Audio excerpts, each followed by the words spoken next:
Conor McGregor appears to be in a little bit more legal trouble. I don't have a ton on this, but here's what happened, Clifton. He was out in, I believe it was Miami, somewhere in Florida once again, and took his whole family out there. I know that because he was like going through the swamps and the Everglades, and there was alligators involved, and he put some pictures out on social media, but he ends up in a jam.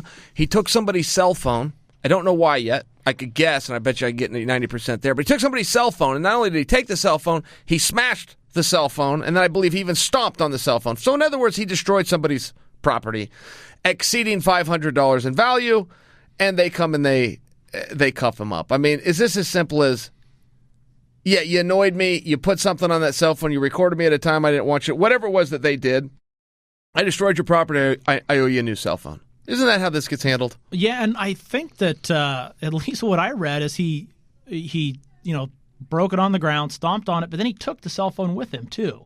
Oh, he stole the cell phone. Okay. Which, from a legal standpoint, I'm not sure it makes a whole lot of difference whether you take the broken cell phone or not. I just found that kind of odd. Sure. And again, I haven't looked at these statutes, and maybe it does make a big difference. Maybe if he just stomps on the cell phone and breaks it, it's a misdemeanor, but he took the darn thing, and now it's a felony. But the interesting thing about that is, Cliff, can I stop you right there, because that's a very interesting point you make. But let me give you a different analogy. I run into your car. I then take your car.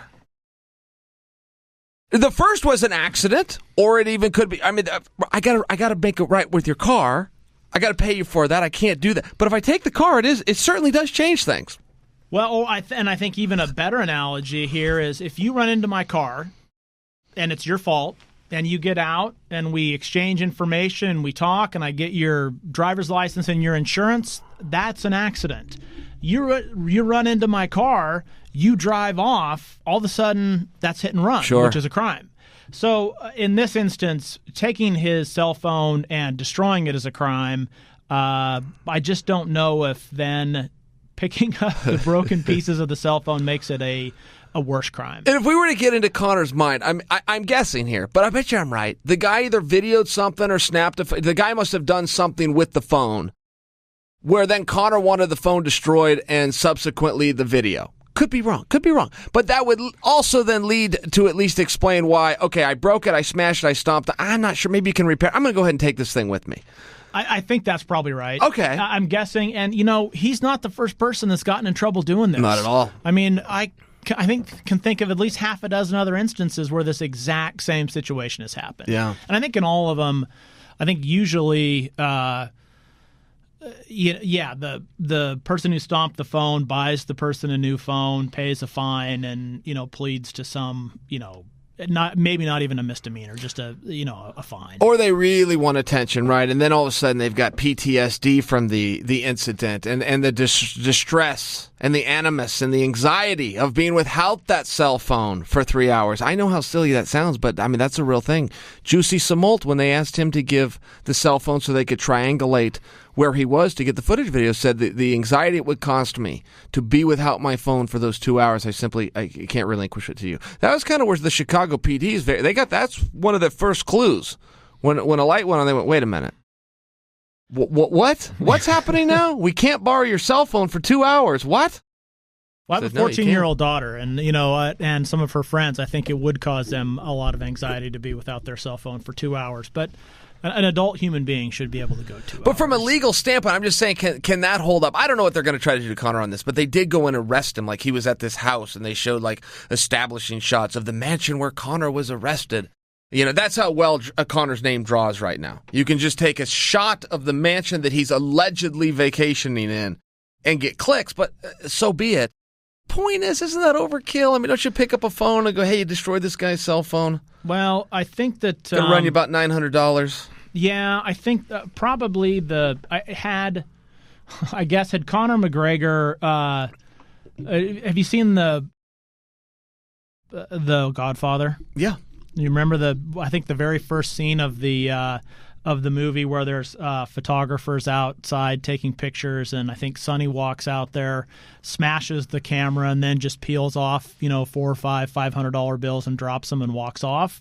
Had Conor done that, he just smashed his cell phone and then given the guy $2,000 or whatever, yeah, maybe he doesn't get arrested. I don't know. But I do think that to some extent, the police do have to.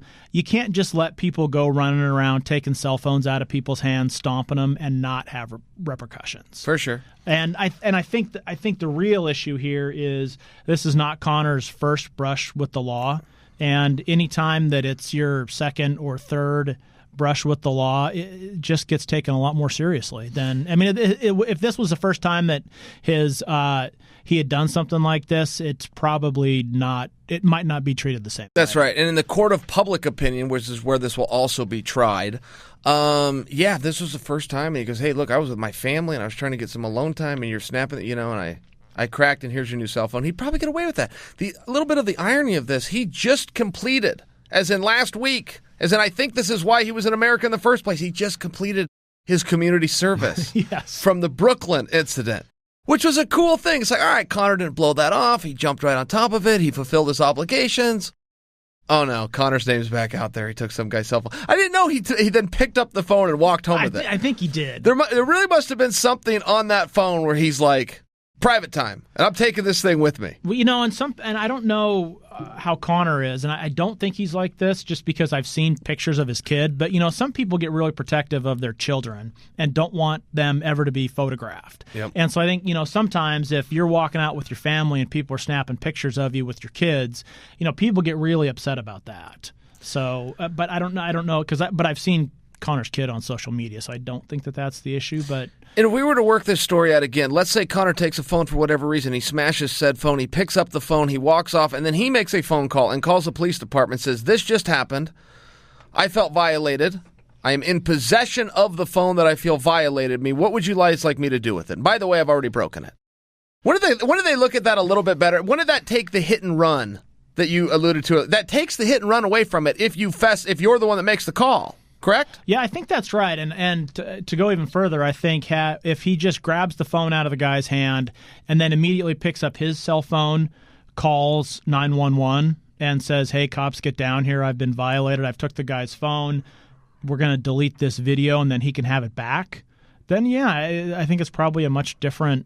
At that point, I think the cop. I mean, did he technically break the law? Well, yeah, probably by either grabbing the guy or grabbing the phone from him when he's shouldn't be doing that. Yeah, he probably broke the law. But I think that's in one of those instances where the cops are just going to go, I'm not going to arrest this guy because he grabbed it, he didn't break it, he didn't otherwise assault the victim, and he called us, and it's all okay. I'm not going to arrest anybody now.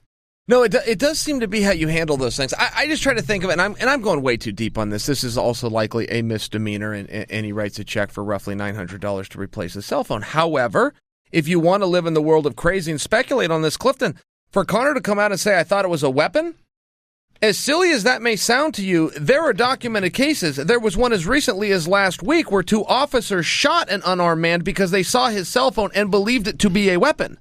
They walked on those charges. So if Conor wanted to come out, even in the spirit of let's just see who can be sillier than the next one, and say the guy pulled a cell phone and I thought it was and I went for the weapon and I've smashed it, I'm in possession of it now, and somebody come arrest this guy, cops may look and go, no, wait just a second, we don't arrest him, you broke the cell phone. And he throws his hands up and goes, "You gotta be kidding me, I thought I was the victim here. He had this thing, I thought it was a weapon." Those things work. It's ridiculous that maybe a lot of that presentation works. The fact that he went back to the mansion, had the cell phone, called nobody, problem. I agree, and look, I'm not a famous person, and I'm certain, and you are a famous person, but not as famous as Conor McGregor is. No one's going to hotels you stay out and taking pictures of him because you stayed there. Sure. But man, that's got to be annoying to have people always wanting to take your picture when you don't want to. People always coming up to you for autographs, and with him, he is so much larger than life and puts out this interesting persona. I would imagine he gets a lot of people that want to fight him, a lot of people hurling insults at him. I mean, that's got to get old. Sure. And he's also got a short fuse, so I guess it's not that.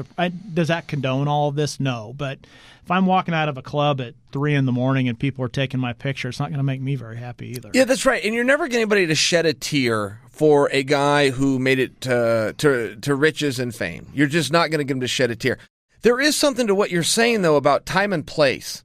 I mean, the Kardashians, for use a name that everybody will recognize, they speak on this. They go, look, when we're in California, when we're in L.A., and we're in the 30-mile zone, it's pictures everywhere, and we know we get no privacy. But when we go off somewhere for a family retreat, we do expect people to leave us alone. And I think that there is a little element of that for Conor, too. If he was somewhere in Miami in a rented house that he brought his whole family to go through the Everglades, for goodness sakes. I mean, the relevance there is he's going to have seclusion. There's not a lot of people out there with the gators on a swamp boat.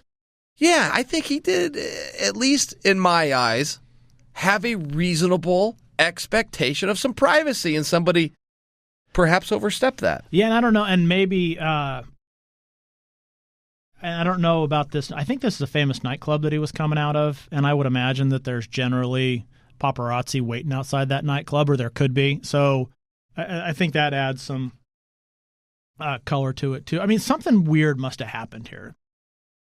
I mean, I mean, how many hundreds of times a day do you think Conor McGregor gets photographed? Either this guy said something, did something he wasn't supposed to, Conor was doing something he wasn't supposed to. I mean, something weird happened here. I mean, at least, again, wild speculation, but I mean, this can't be the first time Conor's had someone take a picture of him with their cell phone. Yeah, that's right. And there are a lot of those public guys. I've seen a number of politicians, some of them even good ones, go down because something comes out and the politician goes, I was in private. I was having a private conversation. That was with my friends. That wasn't meant for people. While I do understand that claim, I also understand history well enough to tell you, Clifton, it never works. Right. Nobody ever sympathizes with him and goes, well, he thought he was alone. People use that against you and go, oh, so this is what he does when he's alone. He puts on a fake persona when he's in front of the camera. And it's like, I'm just trying to tell you I'm a regular guy, and I do have a speak that I would use for the public, and I would have a different speak that I may use when I think I'm alone with my friends.